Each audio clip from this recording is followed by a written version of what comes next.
The last light of the sun was a fading orange line behind the mountains, painting the big Montana sky in colors of purple and gray. 10-year-old Elara knew she had to hurry. Her dad had asked her to check the lower fence line before supper, where the new calves were kept. The air was getting cold, sharp in her lungs, as she pulled her woolen hat down over her ears.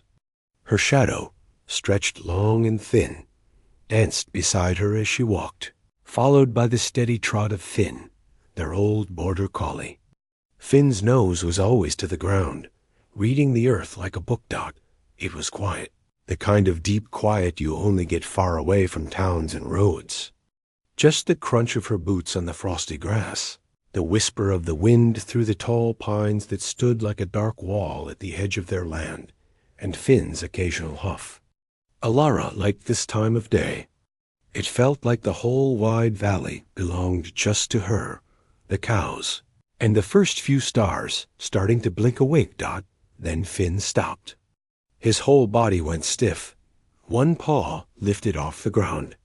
A low growl rumbled in his chest, a sound Elara had rarely heard. It wasn't his usual grumpy bark at a stray rabbit. This was different. This was fear. "What is it, boy?" She whispered, her own breath making little clouds in the air. The wind shifted, coming down from the pines, and it brought a new sound with it. A whimper. Not a cry, but a soft, broken sound, like air leaking from a tire. It was a sound of pure hurt. Finn's growl got louder, and he took a step back, pressing himself against Elara's leg. Every story she'd ever heard, every warning from her father, flashed in her mind. Asterisk, never go into the woods alone. If you hear something hurt, you come get me. The wild isn't a playground. Asterisk. Her feet felt rooted to the spot. She should run. She should run right now back to the warm, yellow lights of the ranch house. But the sound came again, weaker this time. It wasn't a scary sound. It was a sad one. Her heart thumped hard against her ribs, a drumbeat of fear and something else, a tugging feeling she couldn't ignore. Slowly, one careful step after another, she moved towards the tree line. Finn whined, trying to hurt her back, but she shushed him gently. "It's okay, Finn. We'll just look." The smell of pine needles and damp earth grew stronger as she reached the first trees. The world under the branches was darker, full of long, shifting shadows. She peered into the gloom, her eyes adjusting. And then she saw it.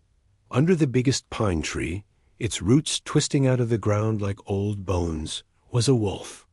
It was bigger than any dog she'd ever seen, a great mound of gray and black fur that seemed to melt into the shadows. But it wasn't fierce. It was lying on its side, its breath coming in quick, shallow pants. A terrible, raw cut ran across its shoulder, matting the thick fur with dark, dried blood. Even from a distance, she could see its ribs pushing against its skin with every struggling breath. Elara's mouth went dry. This was the danger her dad talked about. A wolf, hurt, maybe dying. And a hurt animal could be an unpredictable one. The wolf's head lifted slightly. Its eyes, a pale, glowing amber in the dim light, found hers. They weren't angry or hungry. They were wide, swimming with pain and a deep, tired fear. It looked at her, this small human girl, and it didn't snarl. It just looked. It was too exhausted to be dangerous. In that moment, Elara forgot it was a wolf. She only saw a creature that was suffering. She remembered a time Finn had cut his paw on some barbed wire, how he'd licked at it, whining, and how she'd brought him water, because her mom said, shock could make you thirsty. Her own canteen was still slung over her shoulder, half full of cold water. Moving slower than she thought possible, as if in a dream, she unscrewed the cap. The sound seemed terribly loud. The wolf's ear twitched, but it didn't move. She didn't dare go closer. Instead, her eyes scanned the ground and found a little hollow in a nearby rock. shaped almost like a bowl. She took a small step forward, then another. Her hands were trembling. Carefully, she stretched her arm out and tipped the canteen. The water splashed and gurgled as it filled the stone hollow, clear and cool. The wolf's nose twitched. The smell of water, clean and fresh, cut through the smell of blood and fear got. As soon as she finished, Ilara scrambled back, nearly tripping over Finn, putting a good 10 feet between her and the animal. She crouched down, wrapping her arms around Finn for comfort, and watched. For a long moment, nothing happened. Then, with a groan that seemed to come from its very bones, the wolf began to move.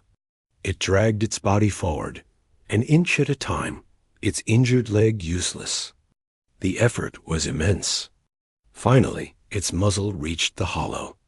It drank, not greedily, but in slow, careful laps. The sound was quiet and gentle dot when it was done. It rested its head on the rock beside the hollow, its eyes closing for a second. Then it opened them again and looked right at Ilara. The fear was still there, but underneath it, something else had settled. A kind of quiet recognition. It knew. Ilara knew she had to leave. The sky was almost dark now, and her gad would be worried sick. "You'll be okay?" she whispered to the wolf, though she didn't know if that was true. She stood up, her legs wobbly. The wolf watched her go, its amber eyes following her until she and Finn broke out of the trees and into the open pasture. The run back to the ranch house felt longer than ever. The warm light from the windows was a beacon. She burst through the kitchen door, her cheeks flushed from cold and running.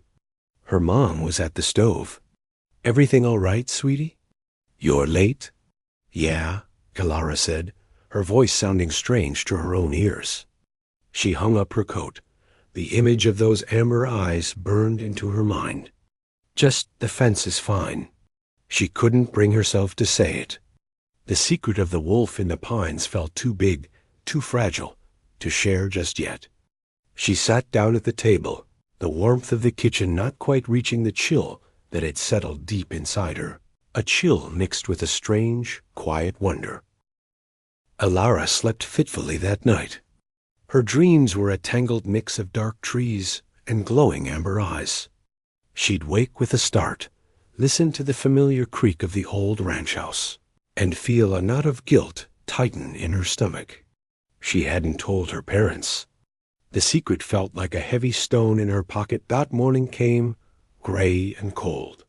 Frost had painted the world outside her window in sharp, white crystals.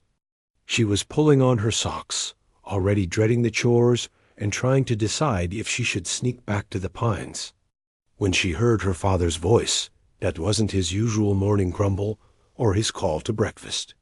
It was a low, hard word, sharp with tension. "Marie, come here, now." Ilara's heart dropped. She crept to her window, the wooden floor cold under her bare feet, and peered through the glass she had to wipe clear with her sleeve. The sight in the pasture below made her blood turn to ice dot. They were everywhere. Sitting, standing, still as statues in the mist that rose from the frozen grass. Wolves, not one, but many. Their coats were shades of storm cloud gray, winter brown, and shadows so deep they looked black. They formed a wide, loose circle around the main ranch house and the big red barn. They weren't pacing. They weren't snarling or digging at the ground. They simply were. A silent, living fence. Her father stood on the porch below, dressed in his heavy work coat, but still in his slippers. He held his hunting rifle, not pointed at the animals, but down at his side, his knuckles white where he gripped it. Her mother joined him, still in her robe, and her hand flew to her mouth. "Tom?" Her mother's voice, usually so calm, was thin with shock. "They just appeared," her father said, his voice hushed but carrying up to Ilara's window. "First light. I came out to get firewood, and there they were, like they'd been planted in the night." He shook his head slowly, a baffled, fearful gesture. They haven't made a move toward the barns. Haven't even looked at the cattle. They're just watching. And they were watching. Their heads were up, ears pricked forward. They didn't look like the hungry predators from stories, slinking low to the ground. They looked alert, purposeful. Ilara scanned the grim circle, her eyes darting from one shape to another. And then she saw him. On the far side of the circle, closer to the tree line, lay a larger, darker shape. It was the wolf from the pines. He was lying down, but his head was up. He looked weaker than the others, but he was there. The pack had brought him. The stone of guilt in Ilara's stomach dissolved into a flood of cold understanding. This wasn't an attack. They hadn't come for the cows. They had come for him. And they had come because of her. Downstairs, the kitchen was a pocket of tense silence. Her father had come back in, his face pale. He kept peering out the window over the sink. "It makes no sense," he muttered for the 10th time. "A pack this size, this close to the house. They'd be after the calves or the chickens, not just sitting." Her mother was making coffee, her movements slow and thoughtful. "They're not hunting, Tom. Look at their posture. Look at their focus. They're all looking here, at the house. That's what worries me more," he said, his voice rising a little before he caught himself. He glanced toward the stairs, remembering Ilara was up there. If they're not here for food, then why? Ilara could bear it no longer. The secret was too big for the house to hold. She came down the stairs, each step feeling loud in the quiet. Her parents turned to look at her. She saw the fear in her father's eyes, the deep worry in her mother's, and the words just tumbled out. "I saw one last night," she whispered. "In the pines by the lower fence. He was hurt, badly." Her father's face went from pale to stricken. "Ilara, you went near a hurt wolf? Are you out of your mind? That's how you get yourself killed." He took a step toward her, not in anger, but in a rush of parental terror at the danger she'd been in. "I didn't go near him," she said, her own eyes filling with tears. I poured some water. He was so thirsty, Dad. He couldn't even get up. I just gave him some water in a rock." The room was silent again, save for the percolator's final gurgle. Her father stared at her, his anger warring with confusion.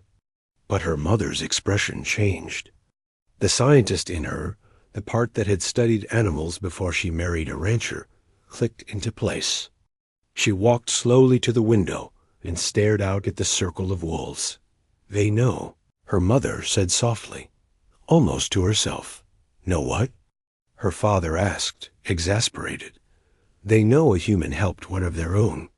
Her mother turned back to them, her eyes clear and certain. "Think about it, Tom. That injured one out there. The pack brought him. They're presenting him to us. They're not surrounding us to attack. They're standing guard. And they're waiting." "Waiting for what?" Ilara asked, her voice small. Her mother looked right at her. "For you, honey. They're waiting for you. They saw your kindness, or they smell it on him. And now they're asking, in the only way they know how, for more." The idea was so huge, so strange and ancient, that it filled the kitchen. Ilara looked from her mother's knowing face to her father's doubtful one, and then out the window at the patient, silent circle in the mist. The wolf from the pines was looking toward the house. She couldn't see his eyes from here, but she could feel it. He was waiting too. The fear was still there, a cold knot in her chest. But underneath it, pushing through, was something else. A sense of responsibility. A connection. She had started something with a simple act of mercy. And now the wild had come to her doorstep, not with teeth bared, but with a quiet, desperate question. The morning stretched ahead, long and uncertain, and the answer, she realized with a shiver, was now hers to give. The kitchen clock ticked loudly in the silence that followed her mother's words. Elara could hear each second pass, a steady beat against the frantic rhythm of her own heart. The idea was impossible, and yet, looking at the silent, waiting shapes in the pasture, it felt like the only truth. Her father broke the quiet. He ran a rough hand through his hair. "Marie, you're talking like they're people. They're wolves. Wild animals. This could be a trick, a distraction, so others can get to the calves." "Look at them, Tom," her mother insisted, her voice calm but firm. She pointed out the window. "Every single one is facing this house. Not the barn, not the chicken coop. The house. Their attention is right here. If this was a hunting strategy, it's the worst one I've ever seen." Elara watched her parents, this quiet debate between the rancher's caution and the biologist's curiosity. The fear in her father's eyes was for her, for their family, for the life they'd built. The focus in her mother's eyes was on the mystery playing out in their own backyard. "So what do we do?" Her father finally asked, the fight leaving his voice, replaced by a weary confusion. "We can't just wait them out all winter. And I'm not letting my daughter walk out into a pack of wolves." "I don't think they'll hurt her," her mother said slowly. She knelt down in front of Elara, looking her straight in the eyes. "But I could be wrong. Do you understand that? This is the wild, sweetheart. There are no promises." Elara nodded, her throat tight.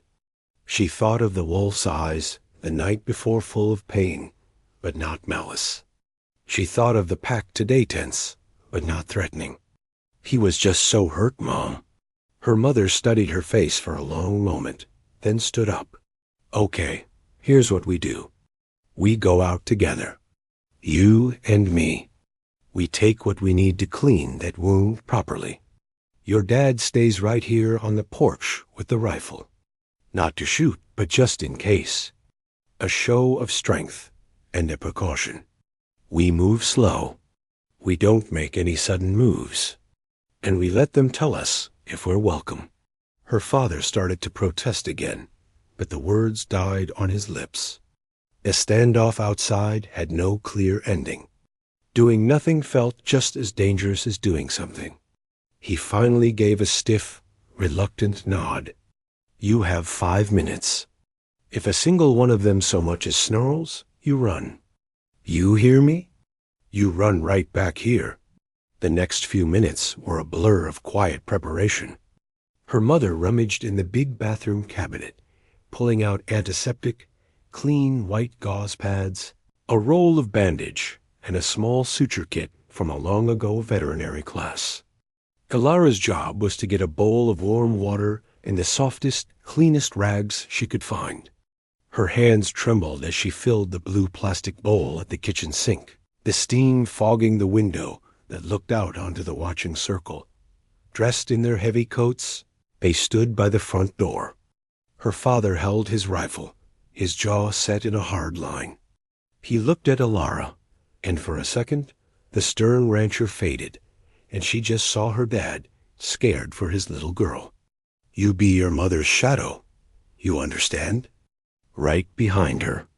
"I will," she whispered. Her mother took a deep, steadying breath. "Okay, let's go." The cold morning air hit Elara's face like a slap as they stepped onto the porch. The scene was even more immense from here. The wolves were real, tangible, their breath making little clouds in the air, just like hers. Every single head turned toward them in unison. A wave of instinctive fear, ancient and deep, rushed through Elara. Every muscle in her body screamed to run back inside, to slam the door, to hide, but her mother's hand found hers, giving it a firm squeeze. "Slow and steady," she murmured, her voice barely a breath. "Look at the ground ahead of us, not right at them. We're just walking." They stepped off the porch and onto the frozen grass. The crunch of their boots was deafening in the absolute quiet. Elara focused on the path her mother was taking, a straight line toward the far side of the circle where the injured wolf lay. As they walked, something incredible happened. The wolves in front of them didn't move to block them. They didn't growl. Instead, they shifted. Almost gracefully, they stood and took a few steps sideways, creating a narrow, open pathway through their circle. It wasn't a threat. It was an invitation. Elara's heart hammered so hard she felt it in her ears. She clutched the bowl of warm water, careful not to spill a drop. She could feel the gaze of the entire pack on her skin, a physical weight. They were so close, she could see the individual hairs on their frost-dusted coats, the intelligence in their watchful eyes. Finally, they reached the end of the path. The injured wolf lay before them, his breathing a ragged, wet sound. Up close, the wound was worse than Elara had realized. The gash was deep and dirty, the edges angry and red. Flies buzzed around it. The wolf looked up at them, his amber eyes clouded with pain and fever. He was even bigger up close, a powerful creature brought low. Her mother knelt down in the grass, about 6 feet away. Elara knelt beside her, placing the bowl of water carefully on the ground. "All right, friend," her mother said in a low, soothing voice, the kind she used for skittish newborn calves. "We're here to help. This might hurt." She looked at Elara. "I need you to keep him calm. Talk to him. Offer him the water first. Let him know we're not here to cause more pain." Elara's mouth was dry. She picked up the bowl and, moving with aching slowness, edged a little closer. She set the bowl down within the wolf's reach. "It's okay," she whispered, her voice trembling. "It's just water. Like last night." The wolf's nose twitched. He dragged his head forward with a great effort and began to lap at the water, his eyes never leaving Elara's face. While he drank, her mother got to work. She soaked a rag in the antiseptic. "I need to clean it," she said to Elara, and by extension, to the wolf. "It's going to sting." As her mother reached forward with the rag, the wolf flinched, a low whine escaping him. Immediately, a ripple went through the surrounding pack. A few stood up, tense. Elara acted without thinking. She reached out and placed her small hand gently on the wolf's head, between his ears. His fur was coarse and thick. He went very still. She said, looking right into his eyes. "It's okay. She's helping. You have to be brave." The wolf held her gaze. He panted, his hot breath fogging the air, but he didn't pull away. He let her mother clean the terrible wound. He even seemed to lean into Elara's touch, as if drawing strength from her small, steady hand. The pack, seeing this, settled back down. For the next 20 minutes, Elara stayed like that, one hand resting lightly on the great animal's head, whispering nonsense words of comfort, while her mother, with skilled, careful hands, cleaned, stitched, and bandaged the wound. The world shrank to just the three of them, the woman working, the child comforting, and the wild creature allowing it all to happen. His trust hanging by a thread held by a little girl's kindness. When her mother tied off the last piece of bandage and sat back, the job was done. The wolf, exhausted, laid his head on the ground, his eyes closing. But before they did, he looked once more at Elara. The fear was gone. In its place was a deep, weary gratitude. The silent question from the morning had been answered. The pack had asked for help, and in the frozen circle on the ranch, help had been given. The silence after the bandaging was the deepest Elara had ever known. It wasn't empty, though. It felt full, heavy with something that had just happened, something she didn't have words for. Her hand was still on the wolf's head, feeling the slow rise and fall of his breathing under her palm. Her mother sat back on her heels, letting out a long, slow breath that clouded in the cold air. The job was done. For a moment, nothing moved. The pack watched. The injured wolf slept. A true sleep now, not the painful stupor from before. The morning sun, finally breaking through the mist, touched the tops of the pines. Then, a shift. A large wolf with a silvery gray coat, who had been sitting like a sentinel closest to the trees, stood up. He didn't make a sound. He just looked at the injured wolf, then at Ilara and her mother, and then he turned and began to walk, slow and deliberate, back towards the forest. It was a signal. One by one, the other wolves rose. They didn't vanish in a panic. They melted away, each turning and padding silently across the frosty grass, their forms disappearing into the dark line of the pines as if they were made of the same shadow. The circle was dissolving. The last to leave were two younger-looking wolves who nosed gently at their sleeping companion. He stirred, lifting his head with obvious effort.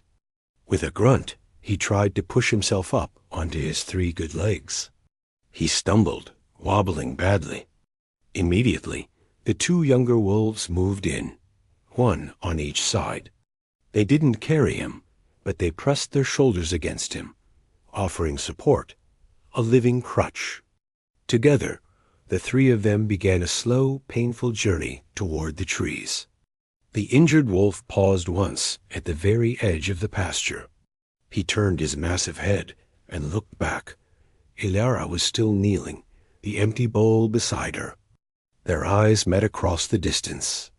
There were no words, of course, but the look held everything: the memory of thirst, the sharp sting of antiseptic, the gentle pressure of a small hand. It was a look of parting, but not an ending. Then, supported by his pack, he vanished into the woods. The pasture was empty. Just grass, frost, and the usual morning sounds returning: a distant cow, the cry of a crow. It was as if the whole thing had been a dream. But Ilara's knees were cold and wet from the ground. The smell of antiseptic clung to her mother's hands. It was real. Her father's footsteps were loud and quick as he ran from the porch. He didn't have his rifle. He dropped to his knees in front of Ilara, his hands on her shoulders, looking her over as if checking for breaks. "You're all right? You're both all right?" "We're fine, Tom," her mother said, her voice tired but smiling. "We're just fine." He pulled Ilara into a tight hug, his rough coat scratchy against her cheek. He was shaking. "Don't you ever do something like that again?" he whispered into her hair, but the words were filled with relief, not anger. The story couldn't be kept secret. Word got out. The postmaster saw the empty pasture, but heard the tension in her father's voice when he came for the mail. A neighboring rancher stopped by later that afternoon and noticed the strange, quiet mood over the place. The tale came out in pieces: the injured wolf, the silent circle, the operation in the field. It spread through the small valley like a grass fire. Most people didn't believe it. Not really. Old man Jensen at the hardware store chuckled and said her father had been seeing things, that it was probably just a big pack of coyotes spooked by the weather. Others thought it was a tall tale, something to make the long winter more interesting. A few even got angry, saying if there was a wolf pack that bowled, it needed to be hunted before it took livestock.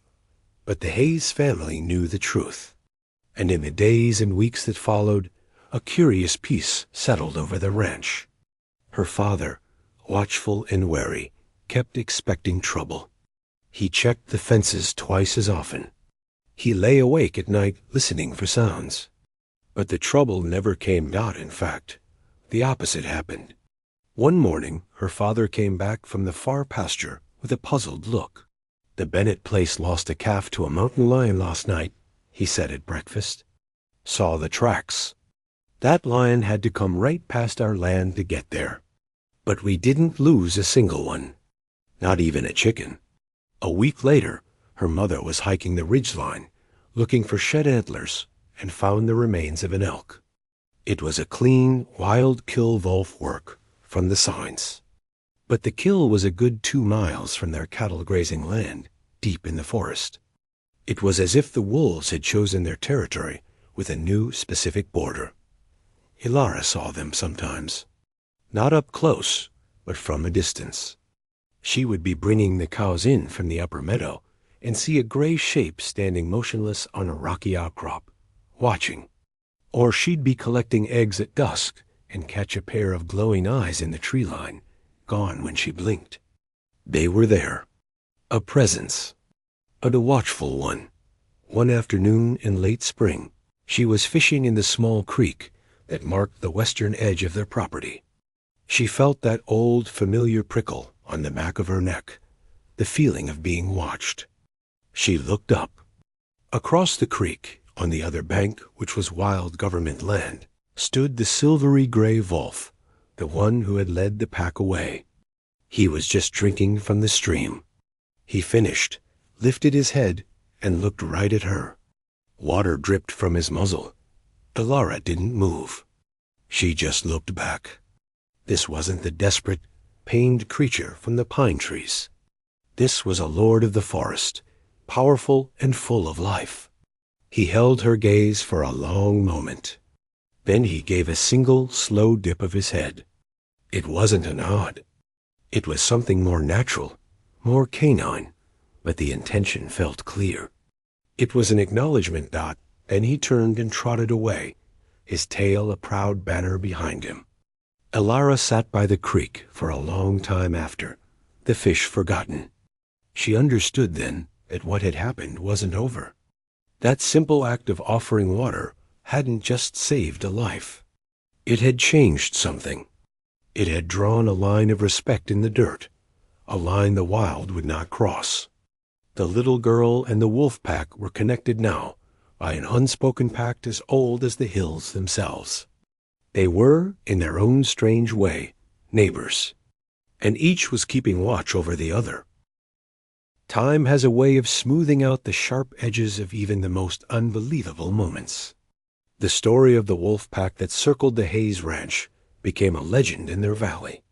To newcomers or folks in the next town over, it was just that a good story, likely exaggerated over a few winters. But for the family who lived it, the proof wasn't in the telling. It was in the quiet, ordinary days that followed. Years turned like the pages of a slow book. Ilara grew. Her legs got longer, her hands more capable. The little girl who'd been afraid of the dark tree line now walked through it with a quiet confidence, learning the language of the land from both her father and the wilderness itself. She became her father's right hand on the ranch, but her mother's old biology books also found a home on her bedside table. Their pages worn from reading Dot the Pact, as she'd come to think of it, held. It wasn't magic. It wasn't that predators vanished from their land. But there was a balance, an understanding that defied all the usual rules of ranch life. The wolves were still out there. Everyone knew their howls that split the cold winter nights, a sound that once meant fear, but now just felt like a part of the landscape. A distant song, Dot. The evidence was in the missing things. The losses that plagued every other ranch for miles around, a calf taken by a cougar, lambs picked off by coyotes, chickens nabbed by foxes, somehow skipped their property. It was as if their land was marked. Her father's neighbors would complain over fence-line chats about the latest attack, then pause and say, "You're lucky, Tom. Don't know how you manage it." Her father would just shrug, a secret smile playing on his lips that only his family understood. One crisp autumn day, when Ilara was 16, a crisis hit the valley. A fast-moving wildfire, driven by a devil wind, broke out in the national forest to the west. Thick, choking smoke turned the sun into a dull orange coin. The order came to prepare for evacuation. The air was filled with the panicked bawling of cattle and the shouts of ranchers trying to move their herds to safety.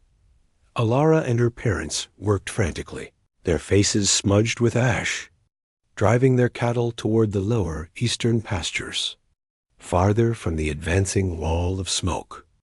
The fire wasn't on their land yet, but the wind was carrying burning embers miles ahead, starting new spot fires.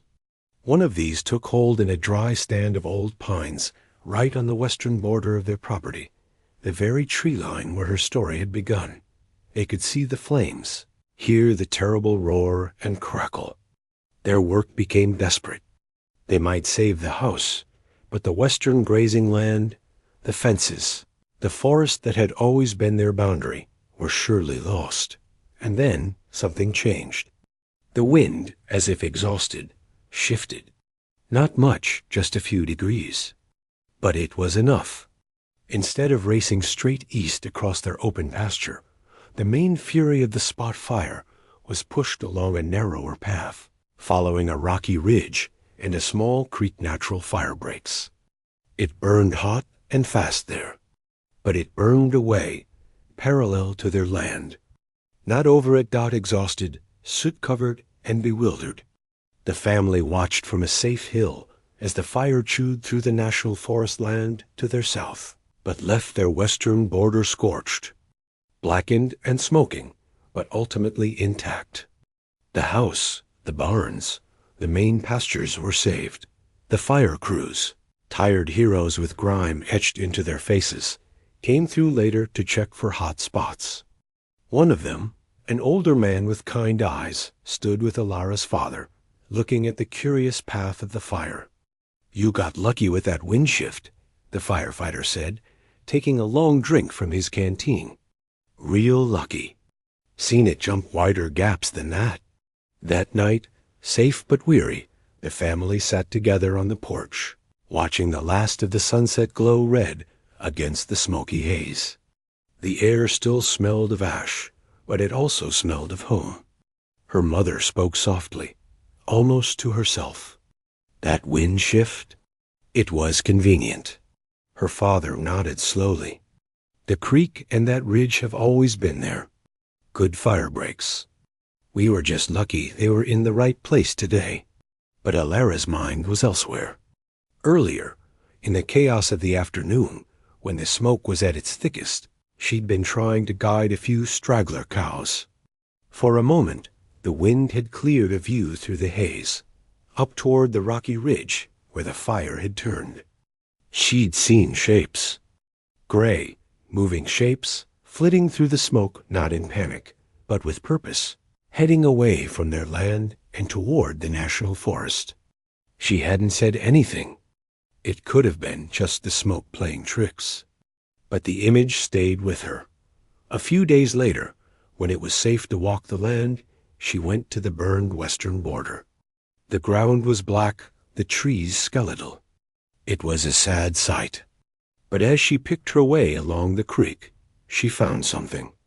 In the soft, ashy mud of the bank, clear as a photograph, were tracks. Wolf tracks. A lot of them. They came from the direction of their pasture, went along the creek for a stretch, and then turned and headed deep into the blackened forest. She knelt down, her fingers hovering over the perfect imprint of a large paw. She remembered the firefighter's words about the wind shift. She thought of the moving shapes in the smoke. Could a running pack, moving with determined force along a narrow game trail, push enough air, create enough disturbance to influence a wind-fed ember? Science might say no. But standing there on the ashy line between what was lost and what was saved, Alara felt a deep, sure knowing. They hadn't just kept the predators away. They had kept the fire away, too. The guardianship went both ways. The final piece of the story came the next spring. Green shoots were pushing bravely through the charred earth. Alara was hiking, checking on the recovery of the land. In a sheltered hollow, protected by a ledge of rock, she found a patch of wildflowers already in bloom. And lying peacefully in the middle of them, soaking in the sun, was an old wolf. His coat was more gray than black now, peppered with white. A thick, ropey scar ran across his shoulder. He was dozing, but as her shadow fell over him, his eyes opened. Those same amber eyes, now clouded with age, but still sharp. It was him, He didn't startle. He didn't get up. He just looked at her, his tail giving a single slow thump against the earth. Elara sat down, not too close, and just watched him breathe. There were no words needed between them. The water in the rock, the circle in the mist, the silent watch over the years, it was all there in the quiet space between them. After a while, the old wolf heaved himself to his feet. He gave himself a great shake, sending a little cloud of flower pollen into the air. He looked at her one last time, and turned and ambled slowly into the new green of the recovering forest, his home. Elara walked back to the ranch, the sun warm on her back. She knew somehow that was the last time she would see him. But it didn't feel like an end. It felt like a circle closing perfectly. A kindness had been offered from a small, trembling hand. It had been answered with the solemn honor of the wild. And in return, a family and a piece of land had been protected in ways they were only just beginning to understand. The little girl and the wolf had taught each other that trust, once given, could become the strongest fence of all.